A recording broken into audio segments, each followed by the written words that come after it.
네, 여러분 안녕하세요. 네, 저는 박준영이라고 합니다. 네, 저는 삼성에서 10년 정도 반도체 엔지니어와 인사팀에 있었고요. 바깥에 10년 정도 반도체 관련된 일, 그다음에 이제 IT 산업 관련된 컨설팅과 자문 활동을 하고 있고요. 반도체를 사랑한 남자, 한국 반도체의 미래 3년이라는 책을 냈습니다. 삼성이 갤럭시 S25 판매 호조로 매출과 이익이 늘었지만 상반기 퀄컴의 매입 비용으로 7.8조 원 지불하며 수익성 개선에 힘들어하고 있습니다. 자체 AP인 엑시노스를 다시 전면 배치할 가능성은 얼마나 높을까요? 현재 여러분들도 많이 아시다시피 전 세계에서 그 갤럭시 Z 시리즈, Z 플립 말고 폴더가 엄청난 인기를 끌고 있습니다. 그래서 이제 소위 앱등이 분들도 아이폰 유저들도, 그러니까 뭐 소위 20대 이하 분들도 갤럭시 써봐야 되나? 라는 분도 있을 정도가 됐고, 저도 어저께 뭐 식사 자리에서 얘기했는데 우리나라 아이폰 3부터 들어왔던 거 아실 거예요. 그래서 2008년도인데 저도 썼었는데요. 삼성 다닐 때. 삼성 다닐 때 썼던 가장 큰 이유가 뭘까요? 아이폰에 들어가는 모든 내부 디스플레이, 센서, 반도체 모든 게 삼성 거였습니다. 껍데기에 소프트웨어만 아이폰이었고. 그래서 이제 삼성 반도체에서는 아이폰이 들어갈 수 있었어요. 들어갈 수 있다는 게 그 스티커 같은 거 붙이고 들어갔거든요. 근데 저기 삼성 수원에 있는 핸드폰 사업부에서는 아이폰을 갖고 못 들어갔었습니다. 하여튼 뭐 그건 여기서 말씀드리는데, 하여튼 근데 아이폰 1부터 썼던 분이 있어요. 미국에서 갖고 와가지고. 근데 그분이 이번에 갤럭시 Z 폴드 7을 하겠답니다. 그런 것처럼 현재 하드웨어 강점을 갖고 있었던 삼성의 이번에 Z 플립 폴드 7은 터진 것 같아요. 근데 아시지만 거기에 들어가는 칩은 스냅드래곤 8 엘리트입니다. 퀄컴 칩이겠죠.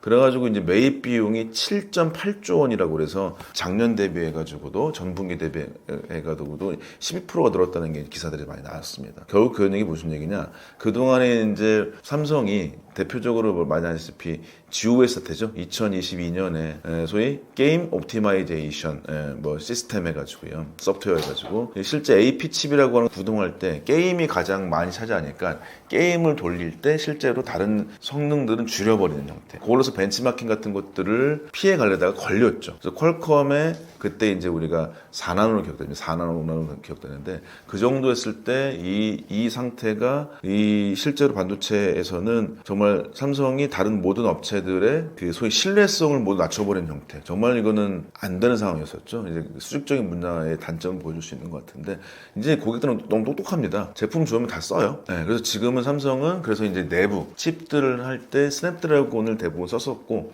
그래서 이제 여러분 보시면은 갤럭시 S25, 그러니까 말하자면 그냥 일반 폰이겠죠. 일반 폰 같은 경우는 현재도 스냅드래곤 쓰고 있는 것이고요. Z 폴드 7에도 스냅드래곤 쓰고 있습니다. 그 퀄컴 거죠. 그 다음에 말씀드린 대로 플립 7에 이번에 엑시노스 2500을 탑재를 시켰어요. 결국에는 이제 수익성 개선이라는 것보다는 B2C로서, 말하자면 삼성이 잘 된다면 B2B, B2C 잘 되겠죠.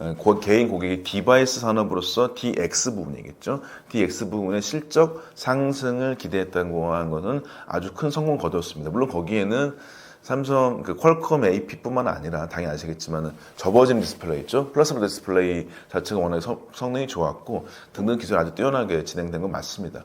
근데 이제 결국에는 삼성이 돈을 많이 벌려면 내부 칩을 써야 됩니다. 자체 AP 엑시노스를 근데 그렇다면 과연 전면 배치 가능할까라고 하는 것들은 결국에 이번에 3나노 GAFS로 했었던 플립 7이 있죠. 여기서 했던 게 엑시노스 2500입니다. 다음에 나올 S26에 쓰여질 엑시노스 2600 이라고 하는 게 성공 여부가 현재는 가장 중요할 것 같습니다. 요것들을 과연 성공시킬 수 있을까라고 하는 이 여부가 삼성에서 가장 중요할 수 있을 것 같고, 그렇지만 현재는 뭐 삼성이 가장 잘 됐다는 아시겠지만 반도체도 잘 되고 핸드폰 잘 되고 이 두 개 잘 되면 가장 좋겠죠. 근데 생각보다 그런 적이 별로 없습니다.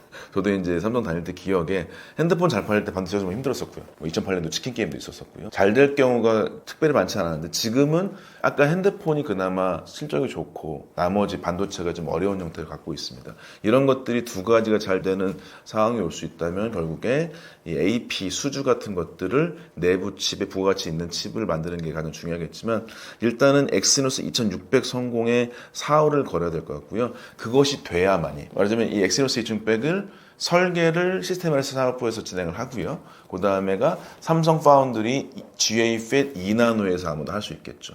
여기서 가능하다면 전면 배치도 될 수 있지 않을까라고 말씀드렸습니다. 엑시노스가 퀄컴 대비 기술 및 성능 격차를 줄일 수 있을까요?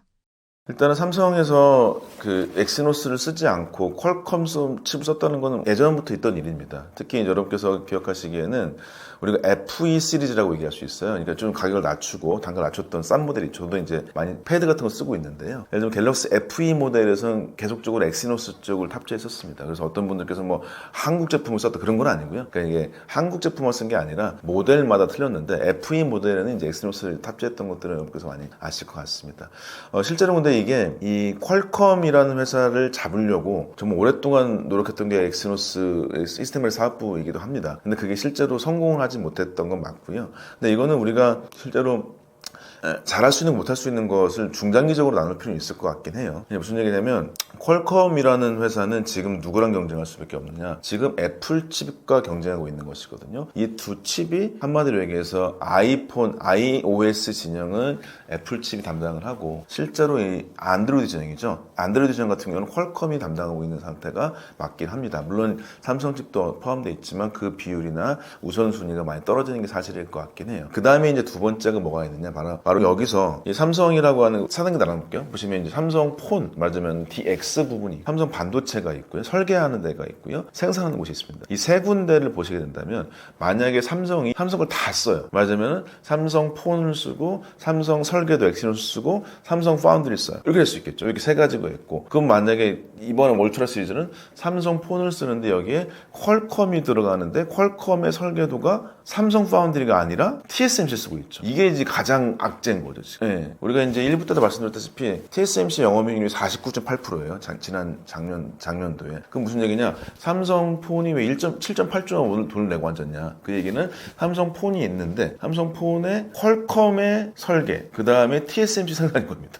그러니까 요거는 핸드폰 값의 뭐 배보다 배꼽이 더 큰 형태이긴 한데 한마디로 여기가 성능이 제일 좋아요. 이렇게 된 상태이겠죠. 그래서 결국에는 우리가 지금 어떻게 할 것이냐. 원래는 퀄컴은 삼성폰, 퀄컴 칩 설계, 삼성 파운드리 이렇게 진행했었죠. 그래서 삼성 파운드리 매출이 그나마 있던 것이고, 다시금 지금 퀄컴도 연로 들어와서 협상을 하고 있습니다. 여전히 다시금. 왜냐면 아시겠지만 우리나라 안드로이드 폰 여전히 삼성이 가장 매출이 많기 때문에 퀄컴도 아무리 자기들이 용어리 통뼈여도 삼성 폰을 쓰고 있는데 삼성하고 협력 안 할 수는 없거든요. 근데 그게 GS 사태라고 하는 게 굉장히 큰 도화선이었겠죠. 그렇기 때문에 우리가 지금 경우의 수를 삼성 폰에 삼성 하이러키, 삼성 얘기를 해가지고 삼성 설계, 엑시노스, 삼성 파운드리냐, 퀄컴의 삼성 파운드리냐, 그 다음에 퀄컴의 TSMC냐, 여기서 어떤 것을 먼저 진행할 수 있는지, 제가 봤을 때는 이거는 다양한 옵션으로 생각해야 될 것 같습니다. 현재 옵션으로 보자면 무슨 얘기냐, 여기 성능으로 보자면 스냅드래곤 8의 엘리트나 3, 4 같은 걸 만들거든요. 요 세대가 있습니다. 여기에 생산이라고 하는 것들이 현재 삼성은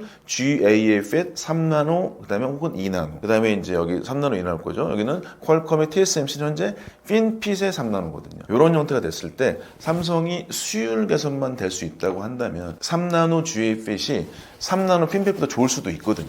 이런 것들에 대한 우리가 기본적인 설계 성능뿐만 아니라 생산 기술의 성능까지 포함해가지고 같이 검토를 해야 될 것이고, 삼성폰 입장에서는 자율경쟁시켜주는 게 훨씬 더 글로벌리 봤을 때도 나쁘지 않을 것 같아요. 물론 삼성이 제일 잘하면 좋겠죠. 그렇지만은 우리가 아다시피 삼성이 이 일체화된 소위 모든 걸 다 갖고 있을 때 여기에서 모든 걸 다 갖고 있고 우리가 청성성할 거야 이렇게 할 필요 없을 것 같아요. 이 각 법인들이 각자의 기능들을 소위 얘기해서 잘할 땐 다 맞출 수 있겠지, 못할 때는 갖다 쓰는 형태로서 해서 글로벌리 트러스트, 신뢰를 쓰는 것도 굉장히 중요할 것 같아요. 그래서 현재 이런 옵셔널 체계 같은 것들을 충분히 받아들이고, 외려 이럴 것이 아니라 훨씬 더 우리나라 팹리스 회사들과 연결해가지고 더 이런 것에 옵션하는 걸 늘릴 수 있을 것 같습니다. 왜냐하면 삼성이 지금 갤럭시 S25 시리즈가 아이폰 대비 좋다는 게 여러분 아시기 뭐죠? AI 기능이 좋다는 게 요새 사람들의 가장 인식이 커요. AI라고 하는 LLM 기반의 칩의 코어는 또 다릅니다. 이 옵션 같은 경우는 뭐 예를 들면 다른 회사들 걸 써가지고 합치겠다, 이런 것들의 IP 같은 것들을 우리가 융곡해가지고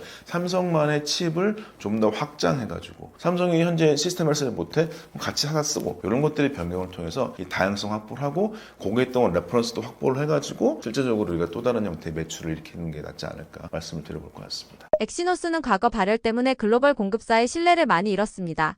삼성이 엑시노스를 전면 배치할 경우 미국, 중국, 유럽 등 주요 시장에서 소비자와 제조사 반응은 달라질까요?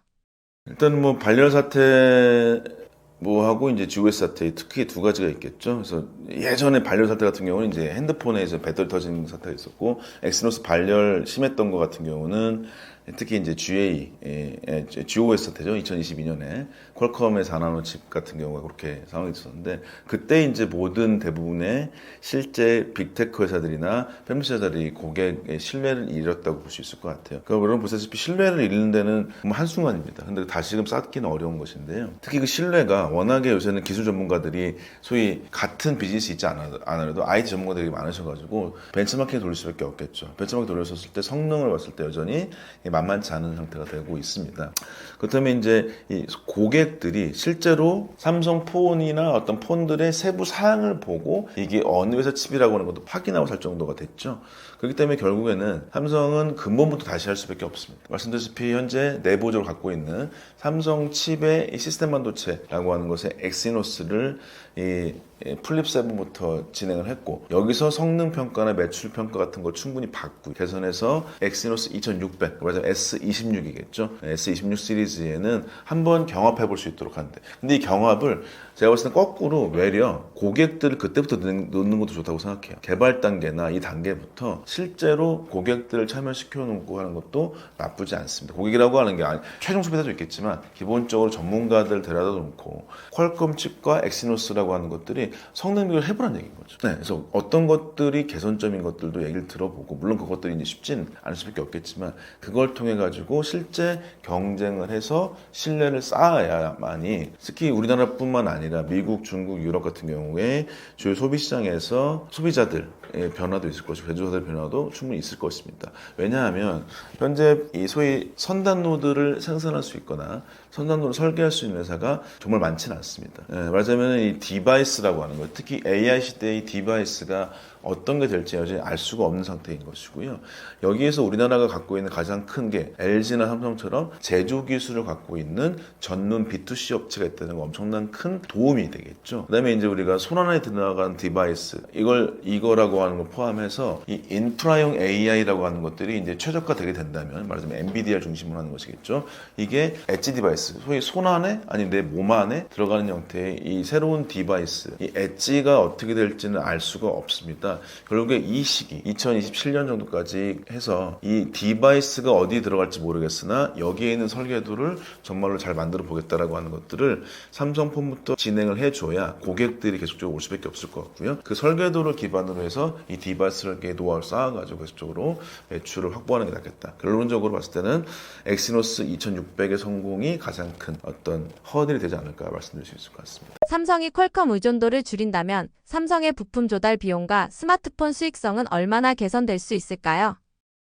삼성이 퀄컴의 의존도를 줄인다. 삼성의 전체 매출을 볼 게 아니라 아주 좁혀야 되겠죠. 삼성의 DX 부문, 말하자면 익스피리언스 부문의 매출, 영업이익률 부분이 어떻게 될까? 그 매출액은 계속적으로 퀄컴을 쓰게 되면 늘 수 있을 것 같습니다. 그렇죠. 그러니까 근데 거기에 따른 매출 비용, 소위 이제 IP 비용을 내야 되기 때문에 AP 수급 비용이겠죠. 그걸 내야 하기 때문에 매출액 대비 영업이익률은 줄 수밖에 없을 것 같아요. 그렇더라도 이제 기본적으로 이제 많이 팔리면 이익 남으니까요. 박리담의 형태겠죠. 쉽게 얘기해서 퀄컴을 쓴다면. 근데 엑시노스 쓰게 된다면 거기에도 말하자면 결국에는 기술력이 결과일 수밖에 없을 것 같아요. 기술력이 높아져야만 엑시노스가 당연히 퀄컴보다 쌉니다. 그 다음에 얘기 드린 대로 단계적 전략을 취해야 되겠죠. 일단은 퀄컴 칩을 쓰더라도 삼성 파운드리 쪽으로 오게 된다면 좀 더 싸겠죠. 네, 삼성 사람들은 이 퀄컴 칩이 TSMC하고 삼성에서 만들어졌는지 안 했는지 잘 모릅니다. 말하자면 설계가 누가 했느냐의 문제가 더 크겠죠. 말하자면 이 설계라고 하는 것이 삼성 거냐 퀄컴 거냐 이 두 가지겠죠. 왜냐하면 칩 만들어주는 회사에서 이 파운드리의 품질을 관리할 수 있기 때문이겠죠. 그러니까 현재의 가장 악순환인 퀄컴의 TSMC라고 하는 것을 퀄컴의 삼성 파운드리를 바꾸고 그래서 그 나중에 이것을 경합할 수 있게 한다면 삼성 시스템 반도체 엑시노스의 삼성 파운드리 이 형태로서 가보는 것을 단계적 전략으로 해가지고 그렇게 된다면 당연히 퀄컴 TSMC일 때는 수익이 최악이겠죠. 매출은 높겠지만 근데 여기 퀄컴의 삼성 파운드리 온다면 아시겠지만은 삼성 DX 부분을 봤을 때는 매출액은 유지될 수 있는데 이익률이 올라갈 수 있겠죠. 맨 마지막으로 성능이 좀 떨어진다고 생각했을 때는 여기는 매출은 삼성 시스템 반도체의 엑시노스의 그다음에 삼성 파운드리 요것들이 좀 떨어지긴 하겠지만 기본적으로 어느 정도 우리가 실제적으로 이 매출은 좀 줄더라도 이익률이 상승하지 않을까. 이런 것들을 우리가 최적화할 수 있는 전략들도 많이 필요할 것 같습니다. 삼성이 올해 상반기에만 퀄컴의 준 매입비가 7.8조 원으로 지난해 6.2조보다 29% 증가했습니다. 신매입비가 영업이익 7.4조보다 많은 것으로 남는 것보다 준 돈이 더 많은 것입니다. 이번 퀄컴 의존 손실을 계기로 삼성은 모바일 AP 전략을 장기적으로 어떻게 재편할 가능성이 높을까요? 일단 삼성은 모바일뿐만 아니라 이 거대하게 큰 전략을 보자면 삼성은 테슬라랑 협력해서 파운드리 설계를 같이 하게 이제 미국에서 진행할 수 있겠죠. 그러니까 테일러라는 데 테슬라를 받아서 할 텐데 삼성은 중장기적으로 결국에는 어떤 고객들과도 경쟁 구도일 수 있을 것 같긴 해요. 우리가 이제 얘기했던 린 홍원 같은 경우가 삼성은 다 잘하려고 하니까 안 된다. 물론 맞습니다. 중요한데요. 근데 지금 전 세계적인 변화라고 하는 것들이 결국에는 설계 회사라고 하는 것들이 정해져 있다고 한다면 그 다음에 여기서 실제로 디바이스 회사, 디바이스 회사가 있고 설계 회사가 있고 생산 회사가 있다고 친다면 말하자면 엔비디아, TSMC, HBM 만든 하이닉스가 있다고 친다면 이 회사들이 점점 어느 정도 약간의 진영을 구축하고 있는 것도 충분히 있긴 있습니다. 여기에서 삼성 같은 경우 전략은 결국에 테슬라나 애플처럼 우리가 무언가를 해보지 될까라고 하는 거가 필요할 수 있을 것 같긴 해요. 그래서 모바일 AP라고 하는 거는 가장 기본적으로는 우리가 이 엑시노스라고 하는 게 퀄컴과 어느 정도 유사한 정도 성능까지 올라갈 수 있는 거, 이게 가장 중요할 수 있을 것 같긴 한데 이 모바일 AP만 볼 것이 아니라 소위 AI용 엣지 디바이스의 반도체를 우리가 어떻게 설계할 것인가 문제가 될 수 있을 것 같아요. 말하자면은 1부 때 말씀드렸다시피 우리가 실제로 반도체라고 하는 걸 만들어 줄 때 테슬라가 휴머노이드 로봇과 FSD죠. 그러니까 소위 여기서 자율주행차를 같은 형태로 하려고 하는 가장 큰 이유 아시겠지만 AI용 데이터를 다 모으려는 상태겠죠. 마찬가지로 삼성도 테슬라하고 그것을 전략적으로 당연히 알리고 할 필요는 없겠지만 이 디바이스를 갖고 있다고 하는 엄청난 장점이 분명히 있습니다. 여러분 이번에 Z 폴드 7 시리즈 보시다시피 하드웨어 생각보다 되게 중요합니다. 사람들한테 어떻게 디자인적으로 엣지에서 보일까라는 문제이기 때문에 여기에서 이 디바이스들, 삼성의 수많은 디바이스를 어떻게 칩으로 엮어낼 것인가, 단순하게 볼 것이 아니라 그래서 이 칩이라고 하는 설계 자체를 삼성향으로서 하나의 소위 그 체계를 에코시스템을 갖추는 게 되게 필요해 보이긴 해요. 그래서 가장 크게 봤을 때는 우리가 애플 실리콘처럼 삼성도 삼성 실리콘 같은 것들의 설계, 그래서 이 모듈 기반으로 해가지고 해주는 형태까지 발전되는 게 필요하지 않을까. 그래서 모바일 앱뿐만 아니라 어떤 엣지 디바이스의 가장 핵심 코어를 어떻게 우리가 하이라키 가질 것인가에 대해서 전략을 충분히 세우는 것이 많이 필요하지 않을까 말씀드릴 수 있을 것 같습니다. AI B2C 디바이스용 시장에서 한국 기업이 글로벌 경쟁자를 따라잡기 위해 집중해야 할 전략은 무엇인가요?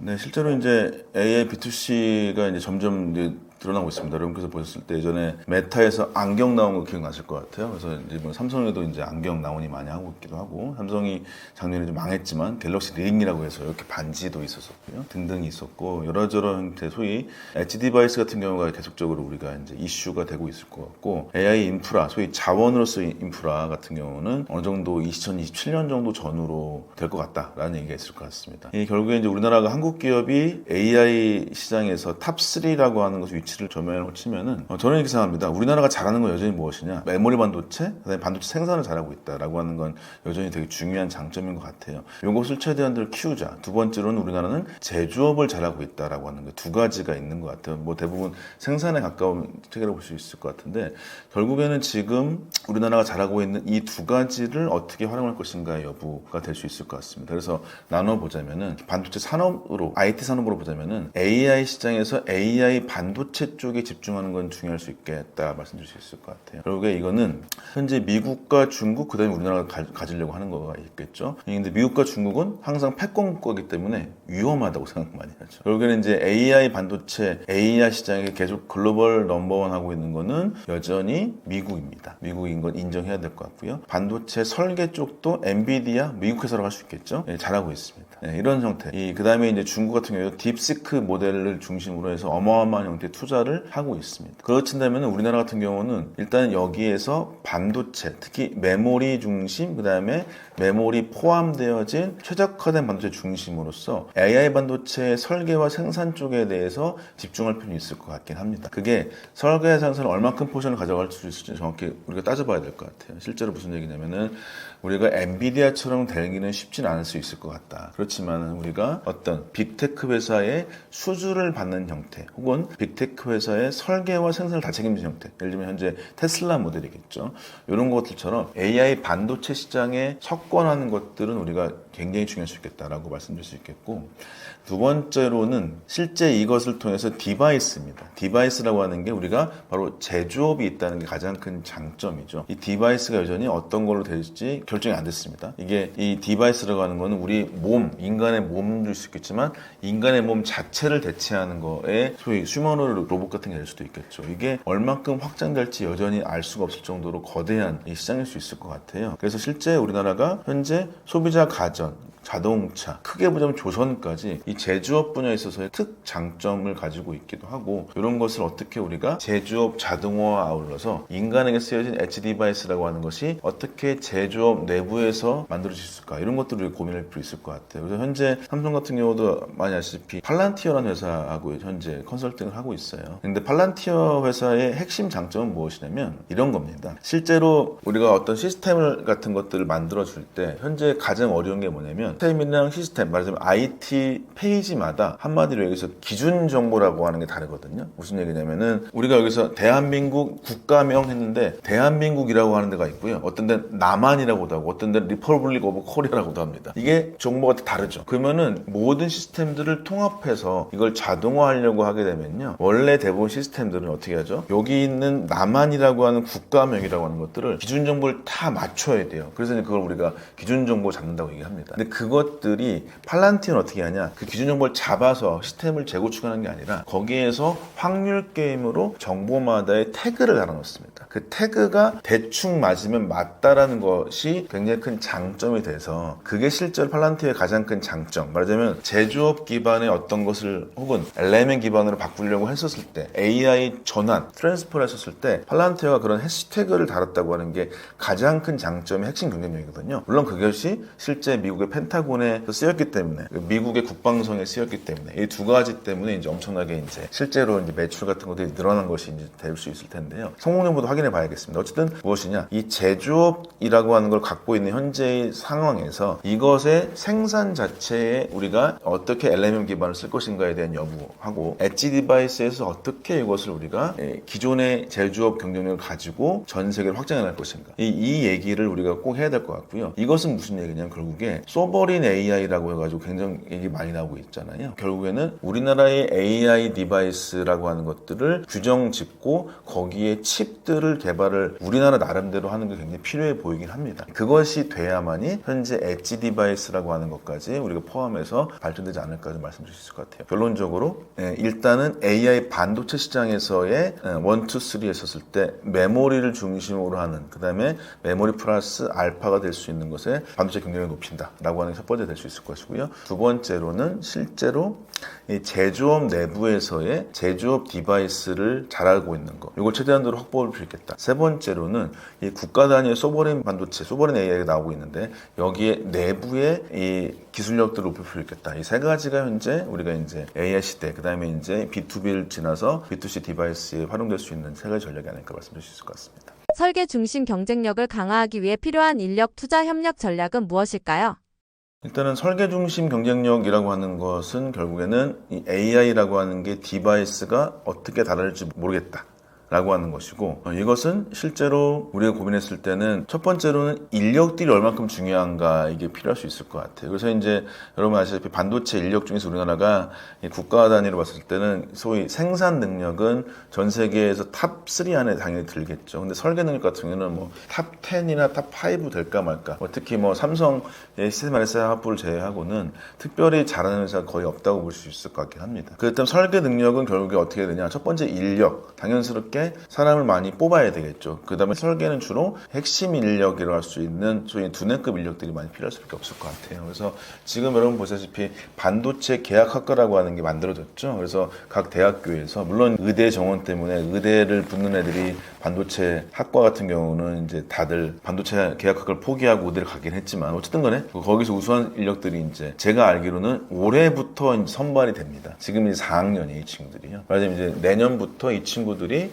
반도체 계약학과로서 졸업을 하게 되는 것이고요. 외려 좀 더 나간 얘기로 대학교 취업하신 분도 있을 텐데 취업자들 중에서 전자공학과나 소프트웨어과 분들이 외려 피해를 보고 있어요. 예를 들면 이제 반도체 설계 엔지니어들, 특히 삼성과 하이닉스를 갈 사람들은 삼성과 하이닉스 계약학과 출신들이 대부분 간다는 얘기가 많이 있어가지고 외려 전작가 분들이 힘들어하더라고요. 요즘에 만나보게 되면은. 그런 것처럼 실제 인력이라고 하는 것이 투자를 봤었을 때 너무나도 간단하게 뭐 봐서 안 된다고 생각할 수밖에 없을 것 같아요. 말하자면은 이 계약학과라고 하는 걸 통해서 설계 인력들을 확정한 건 맞긴 합니다. 그렇지만 이 인력 플러스뿐만 아니라 반도체 설계가 많이 필요하다. 그렇지만 이 사람들이 다들 삼성과 하이닉스만 가려고 그래요. 이것이 아니라 삼성과 하이닉스를 비교한 줄만 할 수 있는 형태, 메타가 살려고 했었던 퓨리오사든, 뭐 리벨리온이든 등등 회사들을 포함해서 다양한 회사들이 실제 삼성과 협력을 통해서 혹은 글로벌 협력을 통해서 협력할 수 있는 개방 체계를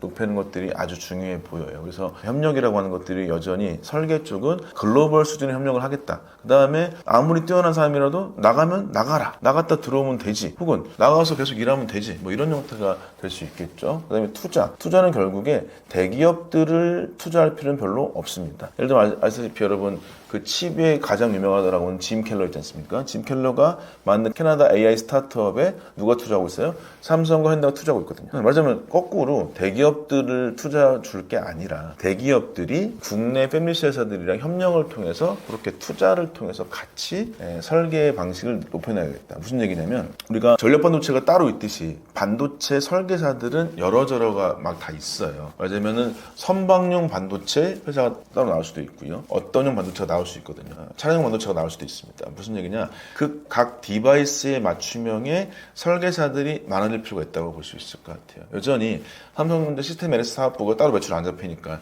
거기를 제외하고 난다면 탑 10 안에 드는 설계회사는요. OLED를 만들고 있는 LS미콘, 옛날에 실리콘워스죠. 거기 말고는 없어요. 이렇다면 여전히 협력 설계 생태계라고 하는 것이 이 삼성의 하이닉스의 개발실의 설계팀, 계약학과 중심으로 돼 있다고 하는 거, 요거를 제외하고 나머지 것들의 확장은 여전히 많이 필요해 보인다라고 말씀드릴 수 있을 것 같습니다. 한국 AI 반도체 기업이 글로벌 시장에서 차별화할 수 있는 강점과 약점은 무엇인가요? 한국의 AI 반도체 기업들이 여러저러 형태가 많이 있는 것 같아요. 지금 이제 우리가 반도체 기업들을 설계, 생산, 소부장으로 나눠야 될 것 같아요. 말하자면은 대표적으로 말씀드려 볼게요. AI 설계 기업은요, 실제 삼성전자 시스템 사업부가 가장 많습니다. 아니면은 요즘에 나오고 있는 스타트업이 뭐 퓨리오사, 리벨리온 정도가 있을 수 있겠죠. 이 정도가 있습니다. 그 다음에 이제 생산 체계는 당연히 여러분 메모리 HBM 잘 만들고 있는 하이닉스, 그 다음에 이제 삼성이 기본적으로 있겠죠. 그 다음에가 소재 부품 장비로 보게 되면 장비 회사가 AI 반도체에서 그러면 설계만 보실 게 아니라 바로 우리가 알고 있는 한미 반도체가 있겠죠. 한미 반도체가 AI 반도체에서 왜 중요하냐? 말하자면 AI 반도체는 크다 보니까 뭐죠? 결국에 이 패키지가 중요해지고 패키지가 중요해지려고 하면 패키지 장비가 중요하고 그래서 한미 반도체가 굉장히 중요한 역할을 하고 있는 것이고요. 소재로 보자면은 우리나라가 잘하고 있기보다는 주로 일본사가 많이 잘하고 있긴 하거든요. 말하자면 이게 세 단계 정도로 우리가 봐도록 할게요. 그러면 AI의 설계 입장에서 봤을 때는 여전히 엔비디아 같은 회사들은 많이 현재는 없겠다. 그러면 어떻게 한다? 일단은 우리가 기본적으로 봤을 때는 AI 반도체의 설계라고 하는 것들을 주도하는 것이 아니라 여기에 협력 형태로 가는 게 필요할 수 있겠다라고 말씀드릴 수 있어요. 이 협력 형태라고 하는 거는 결국에는 우리가 봤을 때는 이 GPU라고 해서 엔비디아를 중심으로 해서 엔비디아가 꼭 우리가 D에 내놓듯이 정해진 반도체죠. ASSP라고 얘기하는데 이 정해진 규격의 B200, B100 이런 것처럼 정해진 반도체라고 하는 것에 탈 엔비디아가 막 일어나려고 합니다. 물론 그렇다면 80% 이상 되고 있긴 하는데 말하자면 여기서 탈 엔비디아 되려는 회사들과 협력은 많이 필요해 보이긴 해요. 예를 들면 구글의 TPU, 그 다음에 이제 현재 테슬라 같은 경우나 이런 것처럼 탈 엔비디아 해주는 회사들을 하고 설계를 통해 가지고요. 여기서 AI 반도체 설계 같은 것들의 역량을 높이는 건 여전히 필요해 보입니다. 근데 여기서 중요한 건 뭐냐면 삼성이 이거를 다 하려고 하면 안 될 것 같아요. 무슨 얘기냐면 AI 반도체라고 하는 걸 만들었던 게 네이버랑 같이 했던 게 여러분 많이 기억하시지만 마와 원칩이었 있다가 이게 잘 만들었었거든요. 근데 어떻게 됐죠? 그게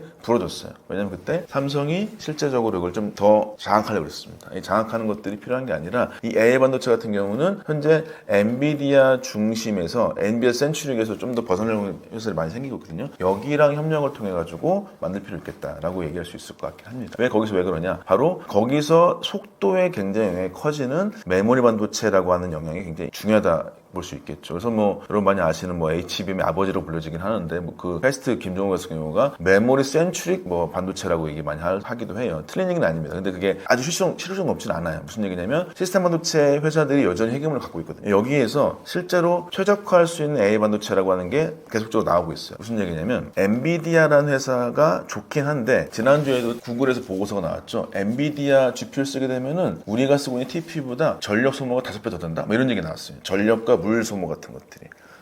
그 정도로 이 GPU라고 하는 게 현재 쿠다를 기반으로 해가지고 워낙에 AI 반도체라고 불리긴 하나 이게 원래는 이미지 처리였다는 거죠. 그러니까 이미지 처리해 주는 거에서 AI로 넘어갔던 것인데 이것이 최적화되어 있지 않다는 것이겠죠. 선점은 했으나 또 이것을 탈 엔비디아의 형태에서 이걸 어떻게 설계해서 할 것인가의 문제가 분명히 있고 근데 거기에서 바로 메모리 속도가 디펜던시가 크기 때문에 이걸 활용해서 할 수 있는 새로운 설계 반도체를 해볼 필요가 있겠다라고 얘기할 수 있겠고 두 번째는 바로 여기 생산입니다. 생산을 봤을 때 우리 테슬라 사례를 계속 예를 들어 말씀드리다시피 실제 우리나라가 이 수율을 높일 수 있는 것들을 계속적으로 확인을 하고 수율을 개선하는 것들을 중심으로 진행하고 그렇지만은 TSMC를 대항할 수 있는 형태의 통해서 시스템 반도체나 AI 반도체의 생산체를 갖춰야 된다. 특히 장점은 뭐다? 바로 PLP라고 하는 것에 패널 패키지처럼 계속 거대해지는 AI 반도체라고 하는 것의 패키지의 또 다른 형태의 헤테로지니어스 그러니까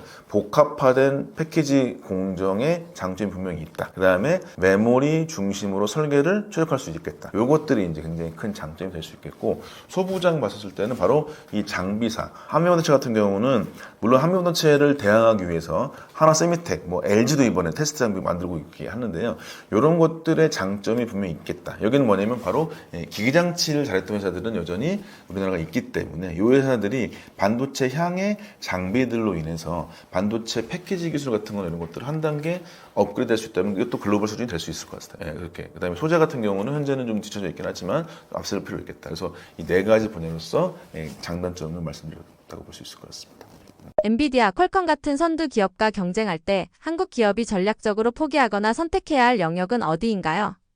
네, 이 엔비디아 퀄컴이라는 회사, 이게 소위 이제 반도체에서 좋은 회사들, 그러니까 설계 잘하는 회사들이죠. 근데 이걸 나눠보도록 할게요. 그러니까 소위 이걸 나눌 때 인프라냐 디바이스 나눌 수도 있고, 다른 분들은 이제 온칩이냐 오프칩이냐 얘기합니다. 오프칩이 뭐냐면 인프라입니다. 엔비디아 같은 회사겠죠. 이 엔비디아 같은 회사들이 있고, 그러니까 말하자면 엔비디아의 GPU라고 하는 거, 물론 CPU도 하려고 하지만요, 지금.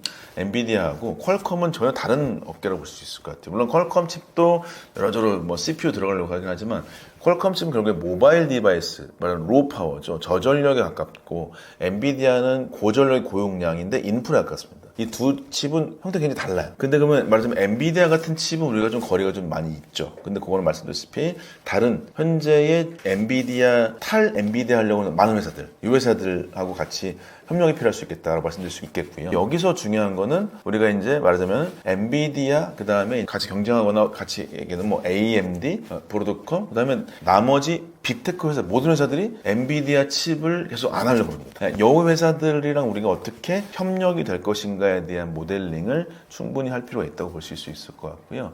두 번째로 퀄컴 같은 기업은 모바일 디바이스나 엣지 디바이스에 가깝다고 볼 수 있고 온칩 기반이겠죠. 퀄컴이라고 하는 회사 현재는 실제로 퀄컴을 확대하자면 말하자면 우리가 애플 실리콘처럼 삼성 실리콘 혹은 한국 실리콘처럼 뭔가를 우리가 최적화할 수 있는 것들을 만들어 볼 필요가 있겠다라고 얘기할 수 있을 것 같습니다. 그러니까 이 GPU를 기반하는 것들 좀 더 우리가 기술력 같은 것들이 좀 근본이 좀 더 부족하다고 한다면 이것들은 다른 기업들과 협력 형태를 하는 것이고 이 퀄컴 같은 경우에 엣지 디바이스는 우리가 제조업이 세기 때문에 그 제조업의 하이라키를 계속 유지할 수 있는 형태 그렇게 돼서 이 애플 실리콘처럼 할 수 있는 이 칩 설계까지 우리가 확장할 필요 있겠다고 말씀드릴 수 있을 것 같아서 이 두 가지로 나눠서 얘기를 드렸습니다. 지금 이제 우리나라 격변의 정치적 격변 시기가 끝났고 드디어 이제 어떻게 글로벌 생존 성장과 성공, 그 다음에 국가적 경쟁력 확보라고 하는 것에 가장 중요한 시간이 왔다고 볼 수 있을 것 같습니다. 그래서 이번 2025년을 필두로 해서 AI 반도체라고 하는 거, AI 시장, 그다음에 이제 디바이스 시장이라고 하는 것이 처음으로 열려 젖혀지는 상황이 될 수 있을 텐데요. 여러분께서 이제 구독 많이 해주시고 많이 봐주셔서 감사드리고, 여기에서 중요한 건 뭐냐? 우리가 잘할 수 있는 것과 우리가 꼭 해야 되는 것들, 여기에 집중해가지고 우리의 강점을 믿고 뚜벅뚜벅 걸어나갔으면 좋겠다라고 말씀드릴 수 있을 것 같습니다. 감사합니다.